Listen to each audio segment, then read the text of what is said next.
We're going to talk about the role of diplomatic alliances in the Africa we want. So, I have quite a few questions. So, I believe, and I have only 2 respondents. Okay. Her Excellency Fatima Meite and the Honorable Amelia Kayambade. Honorable Amelia, I would like to ask you, can you please share how diplomatic alliances in the past have assisted in the integration of Africa in the global community? Can you please share examples of successful diplomatic alliances that have helped African nations increase their global influence? Thank you. Well, thank you very much. I'm privileged to be on this panel again. So, the diplomatic alliances before were focusing so much on missionary services, but now they have evolved into supporting and promoting business and partnerships between their countries and the countries they serve. So, but you find that there's still a split between Anglophone and Francophone biases, because you find that the Francophone countries, French countries, are concentrating more on the countries that have a Francophone inclination, and the Anglophone focus more on the countries that have an Anglophone inclination. And how do they support those respective African countries? Through education, through supporting health services, supporting social services, but also through partnerships in doing businesses. But you also find that their units, for example, Europe, Commonwealth, World Economic Forum, European Union, all these actually still also have an inclination to the historical background. But now in doing business, how do the diplomatic alliances come in? And how have they assisted in the integration of Africa? Of course, they have supported Africans into formation of economic blocs. They have supported, I've told you about the social services, but they have also come in to support, to strengthen the partnerships that already exist between the 2 countries. However, a number of issues have emerged that sometimes when they come in to support our economies, you find that they come in with expatriates, and they start as donors before they invest, and then they come with an expatriates. And the expatriates are the ones who benefit from some of the resources that the indigenous alliances are supposed to benefit from. And in some cases, there is also the challenge of brain drain, that our skilled manpower sometimes are offered jobs in those respective countries. For example, you find people who have studied aviation, but they cannot work in Uganda or in Africa because of insufficient positions. Of course, we cannot call it brain drain, but you find that they are offered jobs in other countries, especially the best performers. So the alliances have got a positive side in that they have built services, health services, education, investment, But also there is also that perspective of a bit of drain or taking out the highly skilled manpower. But however, these economic blocks also have a dependency of depending on some of these European countries for support. For example, East African Community would expect, or not only Europe, World Bank to support them. And then, of course, we are biased in a way that we cannot fully enforce our policies because we have to please our partners who are also supporting us in informing these economic blocks. So I still feel that we have to go back to the drawing board, that as much as these alliances are useful now, but we have reached a level now whereby we should find a middle or mutual beneficial arrangement between us so that both of us benefit, the diplomatic people and the diplomatic team and the indigenous nationals. I thank you for listening to me. Thank you, Honourable Emilia. Your Excellency, do you have anything to add?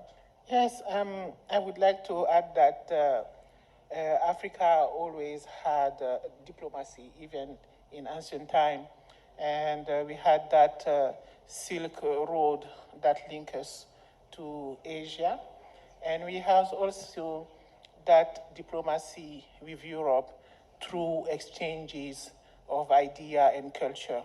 So our diplomacy is not new. But beside that, we have also our diplomacy between us, African countries, that are ancient diplomacy.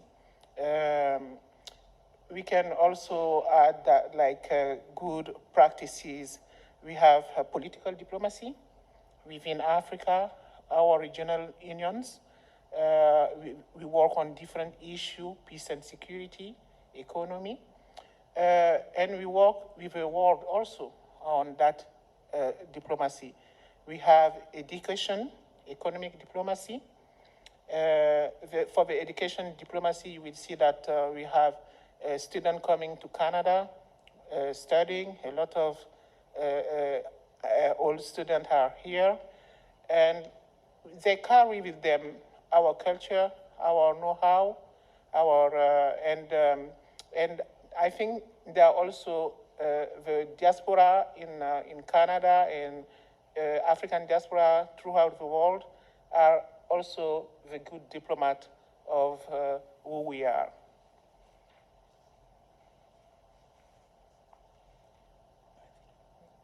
Okay, thank you. Let's move on quickly to the next question. What are the main diplomatic challenges that African countries face as they try to connect with the rest of the world, and how can alliances help to address these challenges? Your Excellency. The challenges we have now is the one of African countries' sovereignty. How do we do in our diplomatic relationship, how do we preserve our sovereignty on the issue that are internal and that we want to solve according to our vision? Africa is diverse, the culture are diverse, the problems are diverse, and the answer we have for those problems are first internal responses, and then after international responses can help. So the sovereignty concern and neocolonialism is an issue that today in diplomacy can be seen as a problem. And the second one we can see are infrastructures, because even between us in Africa, for us to be able to work together, especially on economic diplomacy, we need to have railroad, road, infrastructure that can link us to have people and good to travel freely.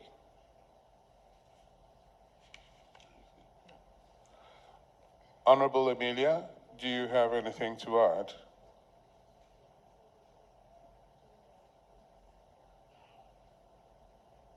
Yes, I do. Thank you very much, Chair. Well, the main challenges are, of course, the barriers. Of course, Africa now, with this diversity, the language barrier could be an issue also with some of these countries. Then, too, the imposition of values by our partners, by the diplomatic community, because sometimes they impose their values on us. Values, sometimes they cluster as human rights, violation of human rights, whereas in our cultures, they are normal. So that is also another challenge. Technological transfer is another one. But then also, as we relate, or once Africans try to go and look for greener pastures in through the diplomatic channels to some of these countries, sometimes they are faced with discrimination and cannot work as per their professional expertise. So those are some of the socioeconomic factors that affect our relationship through diplomacy. There are cultural barriers, definitely, and religious barriers. So those are some of the challenges that I would like to point out. Thank you. Thank you very much. Thank you. Moving quickly on, in what ways do diplomatic ties promote trade and economic cooperation between nations in Africa and the rest of the world? Honorable Emilia, please. In what ways do diplomatic ties promote trade and economic cooperation? Yeah. Well, creation of a market for goods and services, creation of a negotiating platform, for example, World Trade Organization, promoting gender balance, because in some of our countries, gender is not considered as a key issue. Addressing climatic change, those are some of the issues that actually we feel that they are helping us to promote trade and economic cooperation between our nations. Skilling is another area, but also technological transfer, again, is another area that that is promoting trade and economic cooperation between us. But also policy involvement and policy enforcement is another area that has helped us to promote trade in our countries. I rest my case. Thank you, Your Excellency. Yes, diplomatic ties are crucial for promoting trade economic. You will see that in Africa, we have regional groups like ECOWAS in West Africa, SADC in South Africa, Central Africa. So you have regional groups that, which is a platform for negotiation and agreement to do trade. At the continental level now, we have the African Free Trade Agreement. That is an economic and trade development policy, so that we can do trade between ourselves in Africa. But we are also linked through BRICS. Some African countries are entering BRICS now, and like South Africa, and I think another one. And also we are part of that international OMC, which regulate trade. So all those platforms are necessary because diplomacy is dialogue. We cannot agree on issues, but we still talk together for a better world. Since you've been talking about various blocks, the next question plays right into your hands. What role do regional organizations and blocks, such as the African Union, play in fostering diplomatic alliances and global connectivity for African nations? Well, we used to have ancient blocks but with comment the apparition with the existing of the BRICS. Now it is new alliances that fit our vision and our way of dealing with economic and trade issue. Honorable Amelia was talking about ideology that give biases to our trade and economic relationship with a lot of countries. And those biases are not in the relations in BRICS. We don't judge and other people value. So that is very important to have different platforms in which we can do trade and trade and commerce. Yes. Honorable Amelia, what role do regional organizations and blocs, such as the African Union, play in fostering diplomatic alliances and global connectivity for African nations? Honorable Amelia. Thank you very much. Well, mainly mediation, dispute management, negotiation power negotiation power as blocks, but also market integration to be able to penetrate the markets. Conflict resolution is also another area. Climate change are some of the areas that are also brought on board. Job creation is another area, which involves skilling, because you find that some of the Africans are taken abroad to go for skilling in their respective jobs, irrespective positions or professions. But also policy evolution and harmonizing this policy amongst economic blocs or amongst other countries.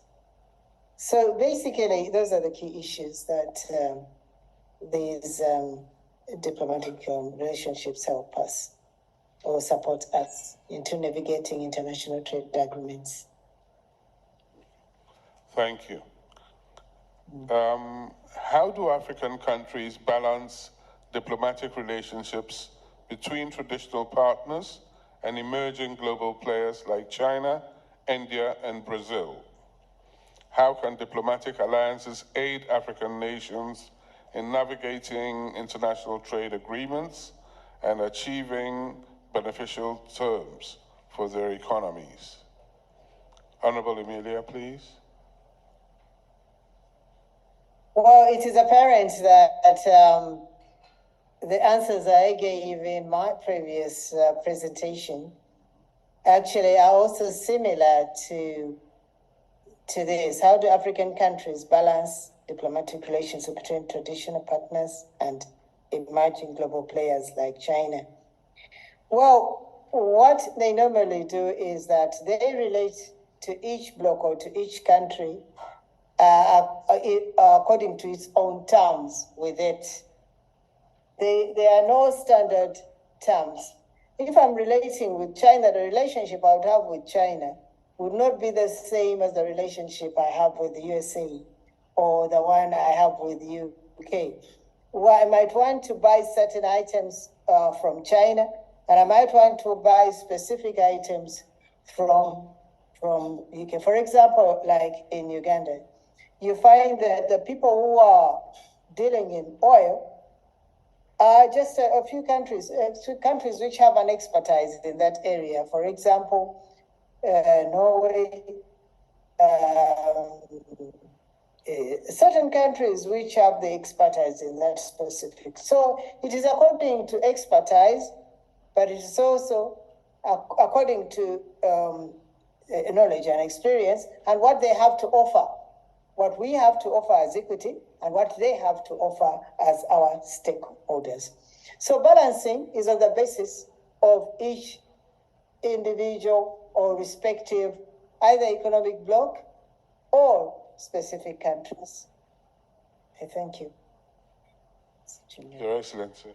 Yes, we have multilateral relationship on trade, but we have also bilateral country-to-country relationship. Our relationship with countries like China have been there for 60 years.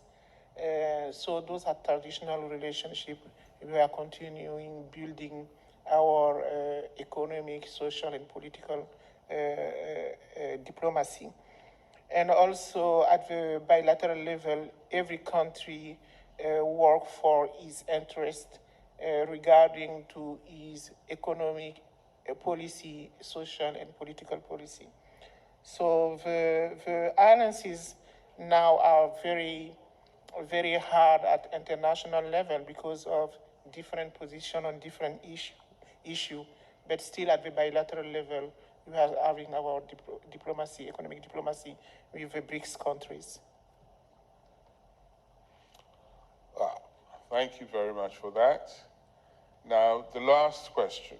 In your opinion, what are the future prospects and opportunities for African nations in terms of connecting to the world through diplomatic alliances, and what challenges should they anticipate? Your Excellency, you have to answer this.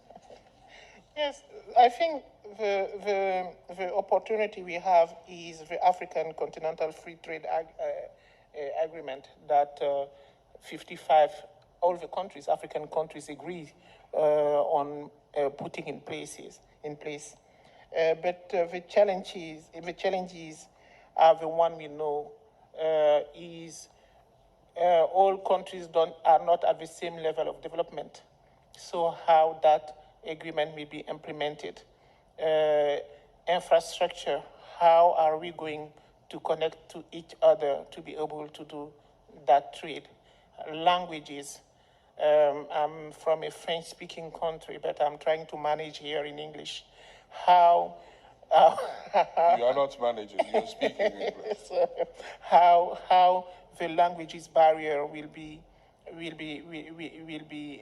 alleviated. For example, I have Ghana as neighbor, but I don't have access to the sea. How can I go through Ghana to have access to the sea? Because I'm locked in the Sahel. So those are issue. Investment. You were talking about de-risking Africa for us to have investment. Investment is also an issue because most of the time we are refused investment. It is not all kind of investment. It is structural investment that restructure our economy for us to be able to develop our country really. So those are the challenges I can see. Thank you. I'll take you up on that after we hear from Honorable Emilia. Honorable Emilia, your response, please. Thank you very much. Well, the opportunities that we have are about 6. First of all, a market for our goods. 2, knowledge transfer, knowledge exchange. 3, creation of a global village. 4, digitalization, because now this is a digitalization era. Some countries are in the 4th industrial time. Others, for us, some of our countries are in the 2nd or 3rd. So promoting or advancing to 4th industrial era. Industrialization. All these are actually some of the opportunities, but challenges, of course, there are disparities in levels of technology. Infrastructure development is both a challenge, but also an opportunity to invest in. For example, like aviation, rail, and all that. Brain drain is a challenge, but it's also an opportunity because they attain knowledge and eventually they come back or they return to their respective countries. So those are the challenges, but of course the opportunities outweigh the challenges. I rest my case. I thank you. Thank you both very much. But to continue the discussion, you talked about the African Free Trade Area, and you talked about the fact that all the countries were not at the same level to move forward. But I beg to differ. You know, in 1999, when the European Union were coming together to produce the euro, Italy, Greece, typically were not economically ready to be moved forward. But the Europeans found a way to get them into the space and moved everybody forward. What has that done to the economies of Greece and Italy? Today, Italy is very happily spending euros instead of lira, and the Greece are also happily spending euros and making money at it.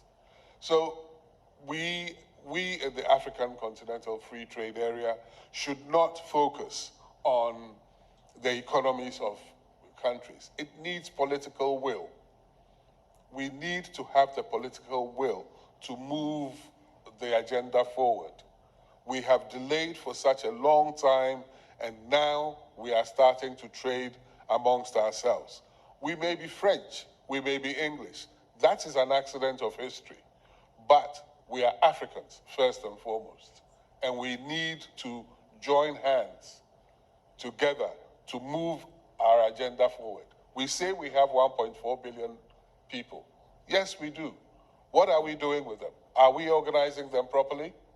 Are we making sure that they have a future?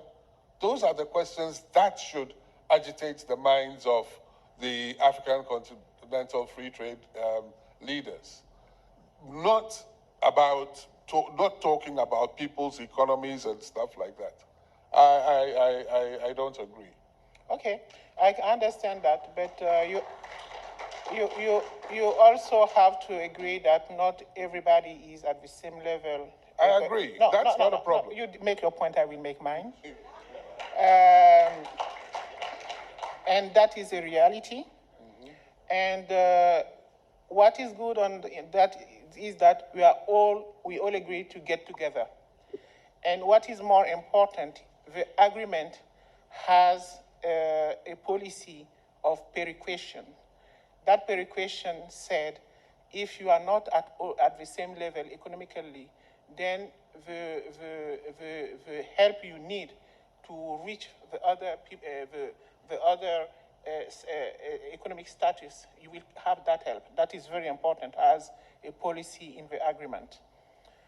Besides, when we take the example of Greece, Italy, and the other country within the European Union, you remember the Great Depression of Greece when he joined the European Union. Mm-hmm. So those are the things we should learn from it. But the common ground is we agree to be together, and that is important. Yeah. Honorable Emilia, do you have any contribution? Well, first of all, I would like to give an optimistic position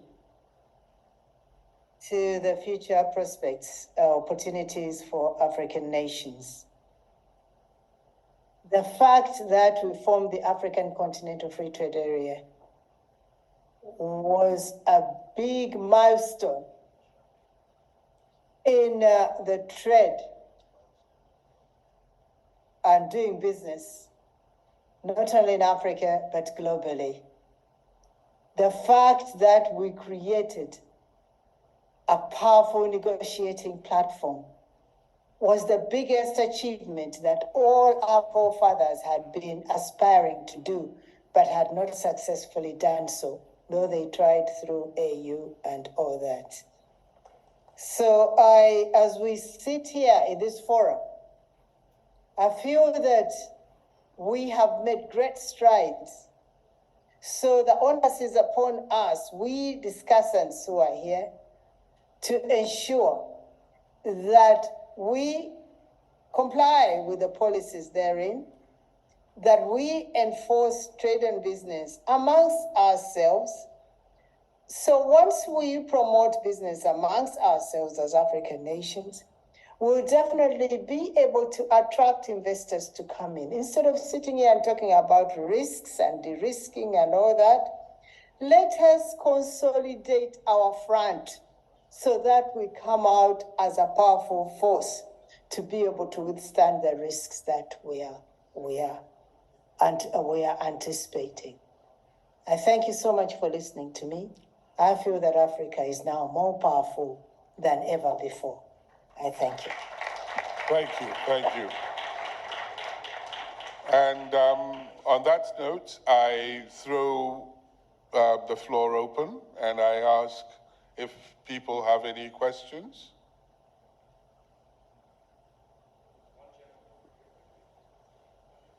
Where? Ah, there you are. How many questions? Okay.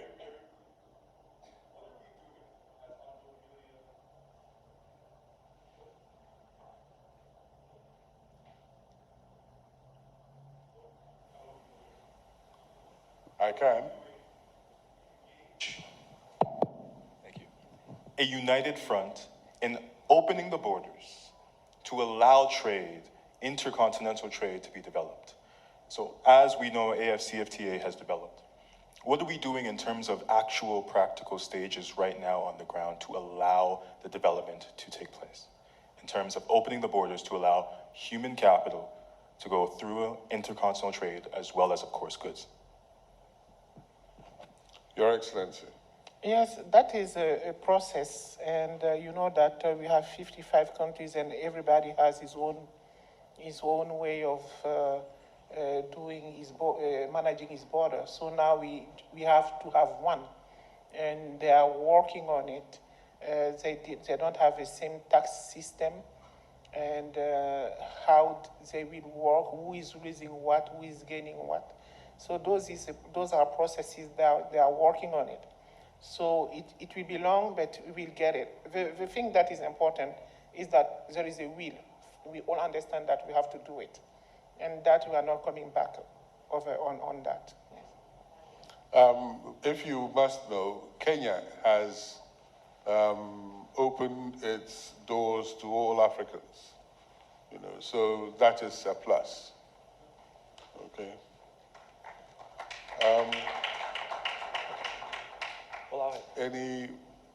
Okay. Yes. Thank you, sir. I'm just looking at the regional bodies. Don't you think they should do more than they are doing now? We're talking of ECOWAS, OAU, in bringing... We don't have OAU, please. Oh, okay. Yeah, what do you have now? AU, okay, African Union. I think they should, don't you think they should do better than what they're doing now in terms of political integration of Africa, economic integration? Because to me, they are just like, they can't bite. Look at ECOWAS, the issue of Niger is in there. We just make noise at the end of the day.